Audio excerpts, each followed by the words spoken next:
Hi, I'm Dave DeWitt, and today I'd like to talk about the subject of immigration, defined in the sense of a person coming to live permanently in a different country. With many variations, there are two basic ideas prevalent among Christians on this subject. View number one says, as Christians, Jesus wants us to be merciful and compassionate toward those in need, and that includes those from other countries seeking asylum in our country. Abraham, Jacob, Ruth were immigrants. Many immigrants are escaping poverty and oppression and want a better life for their families. The second view says, as Christians, Jesus wants us to protect our families and our neighbors against violence, immorality, drug use, foreign religions. So immigrants should be legal and properly vetted. Illegal immigrants have broken the law and should be treated as all other lawbreakers. In this podcast, I'd like to add another perspective to this issue. I'm not the only one who recognizes this, but most authors on the subject seem to just mention it only in passing, and I think it's a foundational principle that should steer our thoughts on the whole subject. Here's the third one that I think should be added. Compassion is for individuals. Immigration regulation is for governments. In other words, individuals should not make rules and regulations for others. That's for governments. And governments should not be operating with compassion. That's what individuals are to do. For example, if you know someone who needs help, whether they're an immigrant or not, whether they arrived legally or not, you should have compassion and help them in any way you can without breaking the law or jeopardizing the safety of your family. But the role of government is protection and justice, not mercy and compassion. People are to love their neighbors. Governments are to protect their citizens and enforce the nation's laws. Jesus gave no commands for governments. The words of Jesus should never be used to guide government politics. Everything Jesus said was addressing to individuals. Jesus said only three things about government. First, he was not forming one. Jesus said, my kingdom is not of this world. Second, we should pay our taxes, render to Caesar the things that are Caesar, and to God the things that are God's. And his authority came from heaven, not from any government or religious authority. In Luke 20, we read this, the chief priests and scribes with the elders confronted him, and they spoke, saying to him, tell us by what authority you do these things, or who's the one who gave you this authority? Jesus answered and said to them, I'll also ask you a question, and you tell me, was the baptism of John from heaven or from earth? Well, after some discussion, we read they answered that they did not know where he came from, and Jesus said, nor will I tell you by what authority I do these things. Jesus did not address governments because his focus was heavenly. What Jesus did that turned Jerusalem on its ear was to bring an eternal perspective. Jesus' total focus was on a heavenly kingdom, not an earthly one. That's why Jesus had nothing to say about governments. When God addresses governments, their judgment was always on this earth. God judged Egypt, Babylon, Israel as a nation, and the nations that surrounded Israel here on earth. He'll also judge the future government of the Antichrist here on earth. When Jesus comes back, the government will rest on his shoulders, and his name will be called Wonderful Counselor, Mighty God, Eternal Father, Prince of Peace. Isaiah 9:6. But two things should be observed about our earthly government. One, they are not eternal. None of them will send people to heaven or hell. All corporate judgment, that is the judgment of a body politic, is always carried out on earth. And number two, governments govern individuals who disagree with them. Those individuals cannot be adequately judged by governments. Individuals can only be adequately judged at the end of their life, when their life is completely over. So the directive for individuals are very different than those for governments. and Jesus focused on eternal individuals, not temporal governments. Individuals are to be merciful and compassionate to other individuals. Matthew 9:13. Go and learn what this means. I desire compassion, not sacrifice. I did not come to call righteous, but sinners. Jesus is quoting Hosea 6:6. In Matthew 9:36, seeing the people, he felt compassion for them because they were distressed and dispirited like sheep without a shepherd. In Luke 10:33, but a Samaritan who was on a journey came upon him, and when he saw him, he felt compassion. The story of the Good Samaritan. Colossians 3:12, so as those who have been chosen of God, holy, beloved, put on a heart of compassion, kindness, humility, gentleness, and patience. Applying to government what Jesus said to individuals ends in perversion. I recall Hillary Clinton some time ago saying the Democrat Party is more like Jesus than the Republican Party because it helps people. But Jesus said, if you love me, you'll keep my commandments. But Jesus' commandments were all for individuals. If we take Jesus' commandments and apply them to government, as in what the government should do about immigration, we will have a disaster. Let's see what happens when we take Jesus' commands and direct them to government. Just as an example, let's take Jesus' sermon on the level place in Luke 6:20-33, and let's apply it to government. Here's just a few of his statements taken for a government mandate. Blessed are you who are poor. Well, if that was about government, then government should all be poor. So the economically poorer the government is, the better. Jesus said, blessed are you when men hate you. Woe to you when all men speak well of you. Well, if we apply that to government, then everybody should hate the government. Love your enemies. Do good to those who hate you, Jesus said.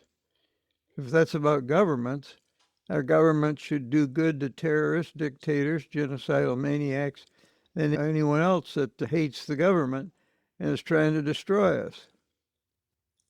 Jesus said, whoever hits you on the cheek, offer him the other also.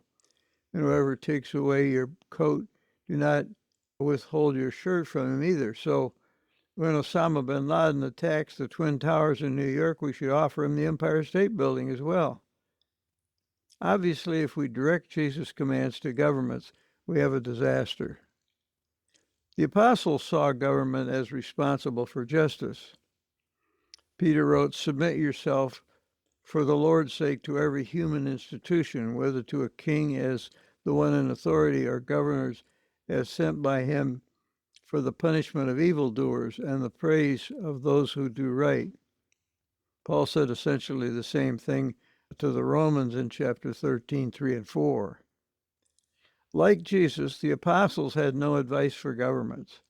Their commands were for individual believers, and they included a submission to the government. And keep in mind that the one most of the apostles were in submission to was the Roman government of Nero. But if we look at their commands from the government side, we can see what God expects of governments. In these passages, the job of the government includes the one who bears the sword, punishing the evildoers, the praise of those who do right as a minister of God, being an avenger and bringing wrath upon those who practice evil. But individuals are to speak out, fellowship, instruct, and correct. Governments are to regulate, control, manage, and contain. Individuals are responsible to discern, approve, condemn, forgive, discipline, and show compassion. Governments are responsible to enforce laws, execute justice, use the sword, reward, and punish. Can the directive to one be applied to the other? Yes, but only within limited parameters. For example, the government can apply compassion to free its slaves, but not to free its criminals. Individual parents can apply government to their family, but not to use the sword to do it. Therefore, when it comes to immigration, individuals can show compassion, but government has the responsibility to vet those wishing to come into the country. If immigrants are not properly vetted by the government, there's no way to know if they're going to keep the laws of the land. Quite often, an immigrant is a refugee fleeing from an oppressive government, but they may also be fleeing from a government that is oppressive because it's following an evil culture or an immoral religion. If that's the case, then the question is, are they bringing that evil culture or immoral religion with them as they immigrate to a new country? Because if they are, then they will likely reproduce the problem they left when they get to wherever it is they're going. Old Testament Israel treated immigrants as guests, not citizens. Whereas the church is not a government, but a plurality of believers living under different governments all over the world, Israel was a government.